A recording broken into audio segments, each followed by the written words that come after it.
Alright, so as you may know, last semester for Marina's mammalogy course, I wrote a children's book, and she inspired me to do another one and take this course with her. So my goal was to write another children's book, but I didn't know if I wanted it just to be on foxes or if I wanted to do it on, because my last book was on mammalia species in Maine, and I didn't know if I wanted to do it on PEI. That would mainly just be taking out the big animals like moose and deer and stuff like that. But once I settled on the idea, I started looking, so I settled on writing a book about foxes of PEI, specifically the red fox, and I went to libraries in Maine and here, spent hours in the children's section, which is awesome. Got to read a lot of, there's not many books that are in the libraries that are like this, that are like my book. They're very, this is what a fox looks like, this is what they do. There's no story about a fox. So I was kind of excited. So that was my goal. Now I got my information, and of course I used Haley's book, the books from the UPI library, and the libraries that I visited. My findings, a lot of new facts that I learned, like little facts that you'll see that I come out in my book, and a pain in the butt it is to upload images on Walmart to get this book produced. Really, it was a struggle. Some of my images didn't come out as my other ones did in mammalogy, so I was a little frustrated with that. Did you use also the same system? Yeah, same exact system, but some of my images I tried to like get bigger and I would just lose the quality, but I couldn't see it until it got printed. But I'm still really pleased of how it came out. So you asked what have I learned about the whole process? That I have to get into writing mode to write. I think we were talking about this earlier, of I've become a writer of, yeah, I'm a biologist, I'm going to be graduating soon, but at the same time it's just like when I go to write a story, I have to be in the right mindset, I have to be in the right area, I can't be in my bed, I have to be here, I have to have the right sunlight. It's got to be so perfect to write this book. It was unreal, which is similar to the way it was last semester with my other book. And of course I learned how to draw a fox. So the first one that I drew was actually the first, this one right here, but it was, I mean, you see the drawings, it's like probably like half a set, it's probably like this big. So I was pretty pumped I got to learn to draw a fox. So anyway, so I'm going to actually read my book. I hope you guys don't mind. It should be fairly fast. So, The Red Fox of Prince Edward Island, written and illustrated by myself. So I'd like to dedicate this book to my friend Jack. He's my little inspiration for life in general, and same with my dog, Foxy. Foxy. Perfect name, right? So red foxes live all around the world. They are able to adapt well to different environments, including mountain ranges, forests, deserts, and even the Arctic tundra. Foxes can also live in the same environments as humans, in towns and in cities. So the black is actually where the foxes are. And I didn't know that foxes actually live way up in the northern parts of Russia in the Arctic tundra. I didn't know that.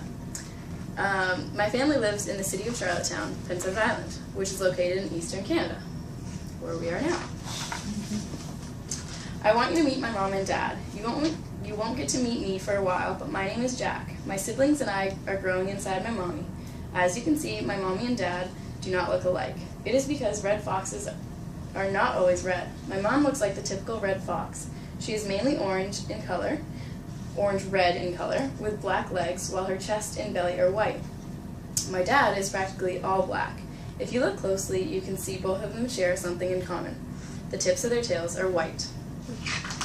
So you might have seen the black fox on campus that everyone's like, oh, it's a different breed or a different species. It's a red fox.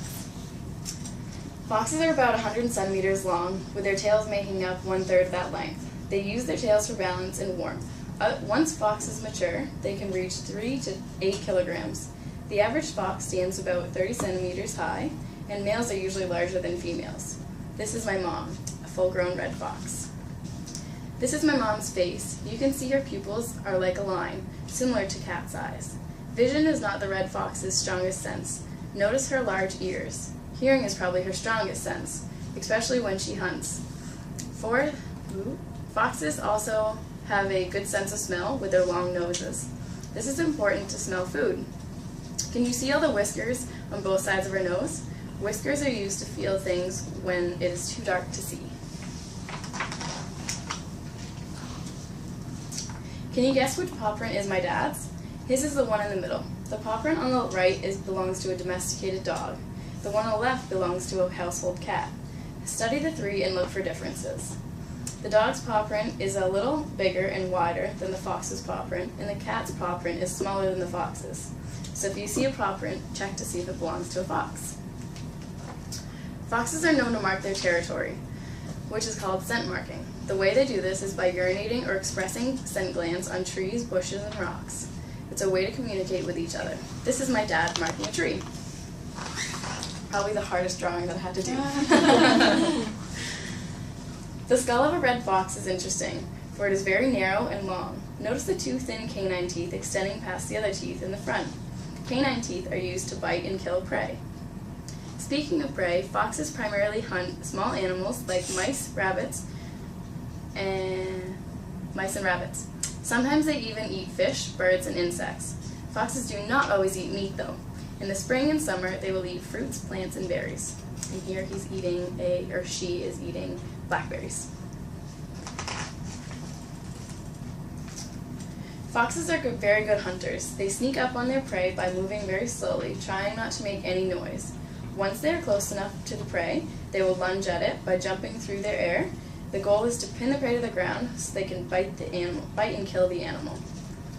This is my mom hunting a mouse. First she's crouching, moving slowly. Then she jumps through the air and lands on the mouse and kills it with her sharp canines.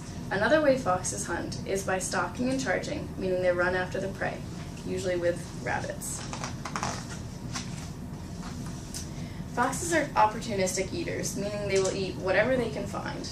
So if a fox lives close to people, it might eat garbage and pet food. Be careful not to leave out garbage and food for other foxes and wild animals.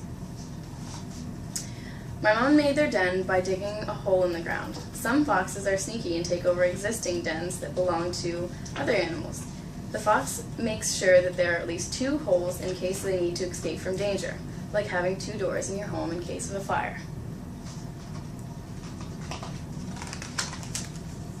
My mom and dad won't use the den until my siblings and I are born. You're probably wondering where they sleep if they don't use the den. Well, most foxes sleep in the open with their tails curled up around them, especially in the winter and at night when the temperature drops low. Once the weather starts to warm up a little between March and May, Mom gets ready to give birth.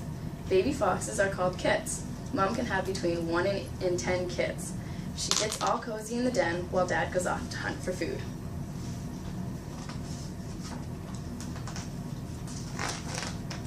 Yay! You finally get to meet me, Jack.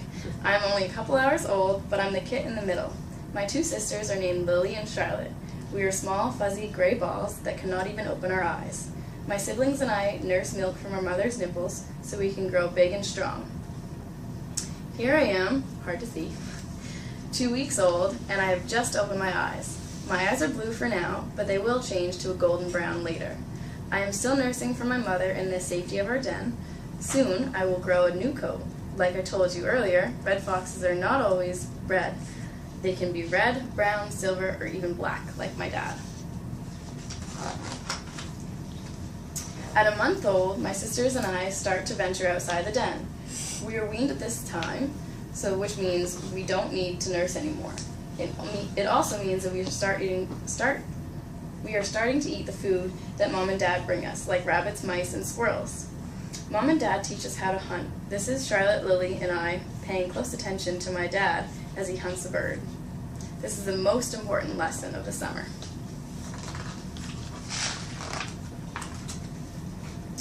Foxes have to be careful when and where they travel. Living close to humans in a city is dangerous. Unfortunately, lots of foxes get hit by vehicles. Mom is waiting until the road is clear, then she will cross. Mom and Dad are spending less and less time around the den. The fun-filled summer is almost over. My siblings and I have grown our new coats and spent the summer learning from our Mom and Dad. This is Lily and I pretending to fight. Sometimes we play too roughly, but it makes us stronger so we can protect ourselves. Now that it is fall, I will wander off to find new territory to live in and maybe have a family of my own. The average fox lives between 2 and 4 years in the wild. So this is just the beginning of my life. I am really glad that I got that you got to meet me and my family. I hope you learned some new things about red foxes. So keep an eye out for others like me. Oh, nice. So it was a really, it was a fun process to go through, and I made a lot of edits. Couldn't get the words right. Not an English student by any means, but once I got all my information, I knew the storyline kind of from the beginning and went with it. So. Any questions for Lindsay? It was really cute. You did a good job. Yeah, it was It's bittersweet. It's like, you know, when you finally finish like a product like this. I mean, not to say that it's not like a pamphlet or something, but it's very. I feel like it's my prized possession. So. How did you or how easy it was to select the actual facts that you decided to put in the book? I went with my gut feeling. I went with the broadest, because the age, like they only live 2 to 4 years in the wild. That was last fact that I threw in. I think it was just like 2 days ago that I was like, ooh, I really want to add that in. But you know, I wanted to add in weight. I took that out. It was hard to decipher, but I think the overall, and I got that information from other books, other children's book of like what they were adding in for animals and stuff. So, but I just wanted to kind of do an overall life cycle of what they eat, where that's they what it do is. their It's den. a life cycle. Yeah. Yeah. I think you covered it well. So. Yeah. Yeah, you did. Yeah. Thank you. Page and a half.